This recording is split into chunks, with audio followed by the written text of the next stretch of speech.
예, 안녕하십니까. 저는 이제 감정평가사 1차 시험 중에 부동산학 원론을 강의하기로 한 윤지현 감정평가사라고 합니다. 처음 여러분과 뵙게 되는 것 같아서 여러분에게 저에게 간략한 소개와 그리고 여러분들이 아마 이제 감정평가사 공부하게 된 그 동기는 여러 가지 있겠지만, 아직 그 감정평가사에 대해서 전반적으로 소개시킬 수 있는 과목 선생님이 1차에는 없는 것 같아서 감정평가사로서 그 전망과 장단점 등을 좀 간략하게 말씀드리도록 하겠습니다. 먼저 말씀을 드리면 저는 윤지현이고요.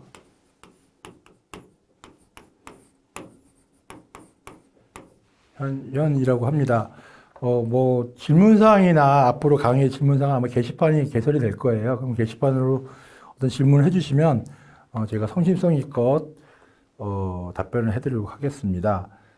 저는 2009년도에 감정평가사가 됐고요. 그러니까 지금 횟수로 한 10몇 년 되네요. 근데 저도 좀 늦은 나이에 된 겁니다. 그 전에 이제 삼성등에서도 근무를 했었고, 뭐 하다 보니까 이제 전문직에 대한 어떤 그런 좀 이게 생겨서 이걸 했고요. 직업 선택에 대해서 큰 뭐 후회는 없습니다. 어느 정도 수입도 보장되고, 그래서 그런 것도 있고요. 저는 한 10몇 년 동안 법인 생활도 하고 있고, 현재는 사무소 운영을 하고 있고, 저는 이제 학부가 이제 공대생인데요. 공대인데, 하다 보니까 이제 부동산학이라는 걸 감정평가 공부를 하면서도 좀 알게 됐던 또 체계적인 공부를 하고 싶어서, 뭐 부동산 학사도 사이버로 땄지만, 그것보다 이제 싱가포르, 국립 싱가포르 대학, 그 내셔널 유니버시티 오브 싱가포르에서 MBA 과정으로 수학을 했습니다. 부동산 컨센트레이션 과정으로 했고요. 아시겠지만 싱가포르가 부동산 산업이 많이 발달한 나라거든요. 뭐 투자나 뭐 그런 측면에서.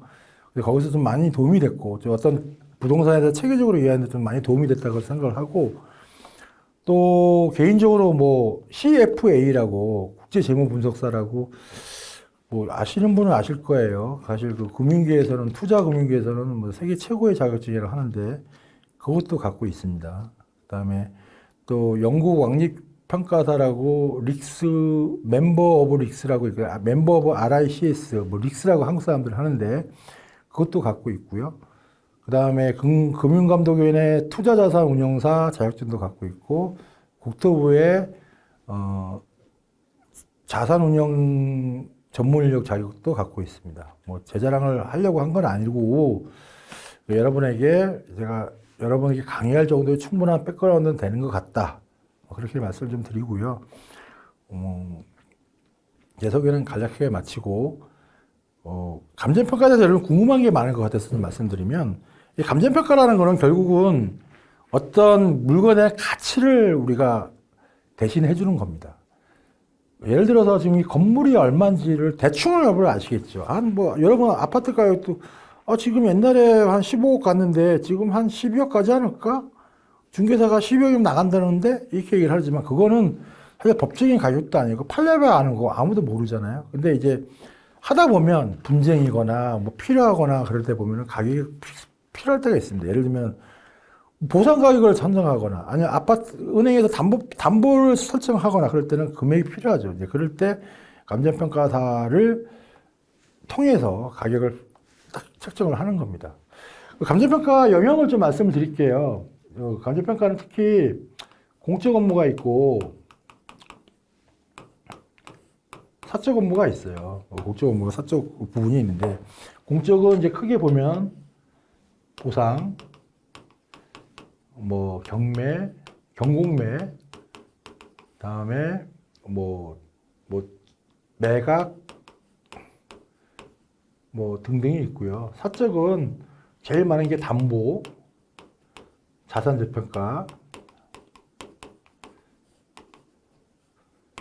그다음에 조세, 뭐 부가세, 뭐 상당히 영향이 많아요. 그 어떤 거냐면은 보상평가도 이런 거죠. 보상평가는 뭐 아시겠지만 여러분들이 토지를 갖고 있는데 갑자기 나라에서 공익사업을 해서 당신 토지를 사용해야겠어. 강제로 매매하는 거잖아요. 싫다고 버티면 나라가 뺏어가죠. 대신에 우리나라의 헌법에는 공익사업에서 토지를 가져갈 때는 정당한 가치를 보상해야 된다고 법이 정해져 있고 그거에 따라서 보상평가를 하는 겁니다. 그 보상평가를 하는 사람은 국가에서 감정평가한테 의뢰를 해요. 그렇게 하는 거를 이제 보상평가라고 하고요. 보상평가요. 그다음에 경국매 같은 경우는 또 소송은 법원에서 공매는 이제 한국자산관리공소 같은 데서 여러분이 뭐 세금을 안 내면은 압류 나오죠. 그게 공매를 하는 거고 여러분이 빚을 안 갚았어요. 그럼 경매를 가는 거죠. 그러면 이제 법원에서 그 입찰가를 정해야 되는데 그 정원을 법원장이 마음대로 정하는 게 아니라 감정평가 의뢰를 해서 감정평가사님 이거 도대체 얼마입니까? 그러면 이거 10억인데요. 그러면 15부터 시작하거나 뭐 20% 다운해서 8억부터 시작하거나 이렇게 입찰가를 정하는 겁니다. 그때 들어가는 게 경고매고 소송도 마찬가지예요. 의외로 많아요. 소송도. 내 땅에 당신이 왜 내 마음대로 쓰고 있어? 알고 봤더니 이거 몇 년 동안 쓰고 있었네. 너 이거 임차료 내줘야 돼요. 소송을 해서 이기면. 그럼 그 토지에 만약에 당신이 내 토지를 몇 년 동안 점유했어. 그러면 토지 소유 임대차 소송을 해서 그걸 받는 겁니다. 받을 수 있어요. 그런 걸 평가하는 걸 수도 있고. 뭐 소송하든 뭐 가사소송 이혼하는데 재산 분할을 할 때, 제 남편이요, 뭐 어쩌고라는데 나 이혼하겠으니까 재산 분할 해주세요. 그러면 또 얼마 해줄 수도 있고. 그런 것도 있고요. 그런 거 많이 하고, 매각, 우리나라 국유유지 같은 것도 매각을 하죠. 뭐 그런 거. 예를 들어서, 공장이 5필지로 공장이 이루어지는데 한 필지가 국가 소유예요. 근데 옛날에 그냥 어수선할 때부터 계속 써와가지고 쓰고 있어. 그럼 국가가 얘기하겠죠. 이거 왜 당신이 쓰고 있어? 내 국가 땅 사가. 그러면 뭐 평가해가지고 사가는 거죠. 뭐 그런 것도 있고요. 그다음에 이제 공시지가. 매년 여러분 재산세 가세 내잖아요. 그 중에서 주택이나 아파트 같은 거는 부동산원에서 하지만 토지 같은 거는 감정평가사 하거든요. 몇천 명이 계속 투입돼서 하는데 그런 거 할 때 다 공시평가사 들어가고 담보재산 이런 거는 담보은행에서 담보대출을 해주는 거고 자산세 평가는 기업에서 내 자산이 옛날엔 10억이었는데 재평가 할 필요가 있겠습니다. 그럼 자산 가치가 올라가잖아요. 자산 가치가 올라가면 부채 비율이 떨어지겠죠. 그러면 재무가 좋아 보이겠죠. 그런 식으로 해서 자산 재평가하는 거. 조세는 이제 뭐 예를 들어 상속세 낼 때, 증여세 낼 때, 또는 뭐 부가세 개발 사업자가 부가세를 할 때, 이럴 때 다 이제 관련해서 세무서 제출할 때 필요하겠죠. 이런 게 되게 많아요. 그래서 여러분들은 아마 감정평가사라는 게 변호사나 법무사보다는 좀 익숙하지 않을 수 있어요. 왜냐하면 이런 게 대부분 다 기관들이랑 하잖아요. 기관들이랑. 그죠? 기관들이 하니까, 일반인들은 잘 모를 수도 있지만, 담보도 보통 은행들이 하는 거고, 자산재평가 기업들이 하는 거고, 이 조세야 가끔 뭐 개인들이 하겠지만, 이건 뭐 퍼센트율이 좀 낮은 편이니까, 그래서 개인들이 그렇게 감정평가사를 많이 할지도 모르지만, 제가 생각하는 감정평가사 가장 큰 장점은 이 국가기관을 하기 때문에 가성비가 좋죠. 돈 때문에 먹을 염려도 없고. 그래서 뭐 세무사는 뭐 자영업자들 돈 안 주는 경우도 많다고 그러잖아요. 그런데 감정평가사는 그런 일은 없습니다. 그리고 다른 자격증에 비해서 어떤 영업을 할 그게 뭐 영업은 많이 하지만 여기 말씀드린 거는 영업보다는 국가에서 주는 물량이 많다는 거죠. 그래서 되게 좋죠. 왜냐면은 뭐 국가에서 알아서 이렇게 의뢰를 하니까.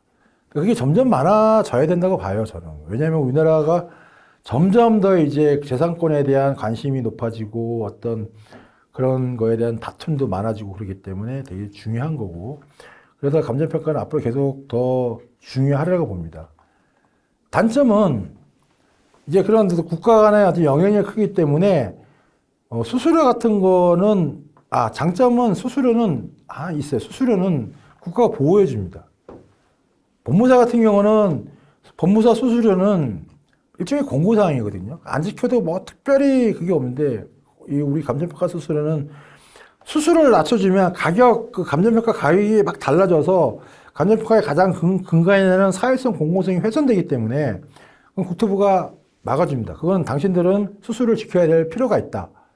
공정거래에도 우리가 그쪽에서도 그러면 우리가 그런 얘기를 하고 그게 설득이 돼요. 왜냐하면 그만큼 우리가 감정평가 제도라는 제도가 사회성 공공성이 중요하기 때문에 그런 수수료를 지켜줍니다. 그러니까 다른 자격증보다 훨씬 유리하죠.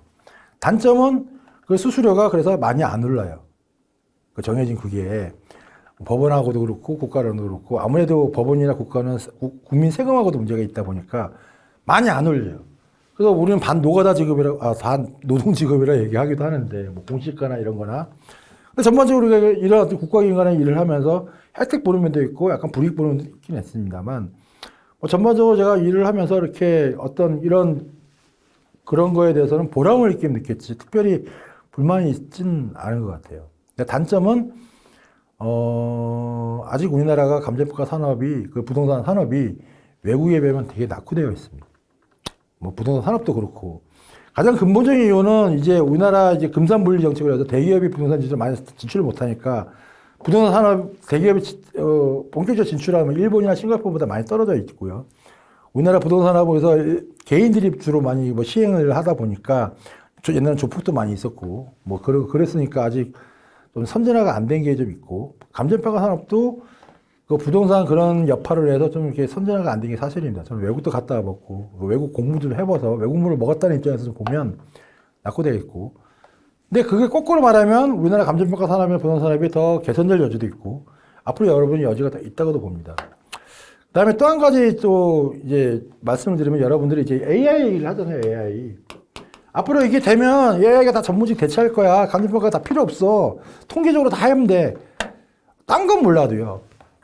감정평가가 절대로 안 되는 게, 여러분 공부하시면 아실 거예요. 부동산은 되게 개별성에 강한 제품이거든요. 뭐 상품이든 뭐 재화든. 그렇기 때문에 똑같은 게 없어요. 토지만 해도 이런 토지가 있고, 이런 토지가 있고, 뭐 똑바른 토지가 있고, 별별 모양의 토지가 있는데 이걸 어떻게 다 판단을 해요?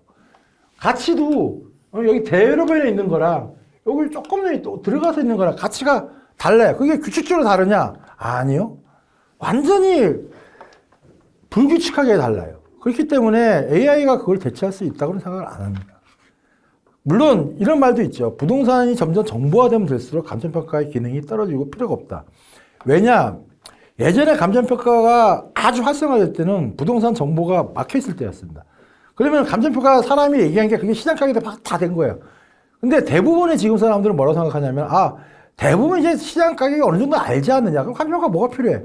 그것도 맞는 말이지만, 아까도 말씀 잠깐 드렸지만, 앞으로는 점점 더 우리 재산권에 대한 이해 다툼이 심해지기 때문에, 이런 정교해진 사회에서는 감정평가가 더 필요해지는 거라고 저는 확신을 하고요. 그래서 저는 AI나 대체를 못하고, 또 정보화가 된다고 해서 감정평가 역할을 줄일 거라 생각은 안 합니다.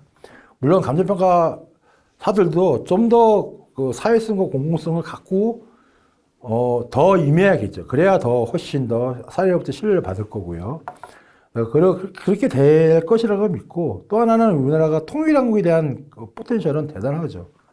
북한은 지금 아무런 토지 가치 정보도 없고 다 만들어야 되는데 그거 할 수 있는 유일한 집단은 감정평가 집단입니다.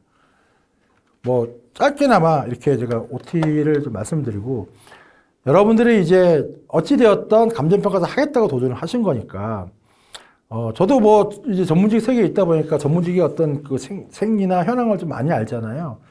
뭐 감정평가사가 뭐 8대 직업군 중에서도 결코 떨어지지 않는 뭐 그런 게 있습니다. 물론 제도 교수인데 해야 될 부분도 많고, 아까 말씀드린 또 선진화에 가야 될 부분도 많지만, 사회적 요구는 더 커진다고 봐야 되고, 통일한국의 포텐셜이나 아니면 어떤 그 국가기관의 사회성 공공성을 봤을 때 어떤 업무에 대한 자부심도 느낄 수 있고, 그렇기 때문에 이왕 여러분들이 결심하신 이상 감정평가사가 꼭 되시길 바라고, 그래서 업계에서 만나서 좀 더 나은 부동산 업계와 감정평가 업계의 발전을 위해서 연구할 수 있는 그런 기회가 되었으면 좋겠습니다. 네, 감사합니다.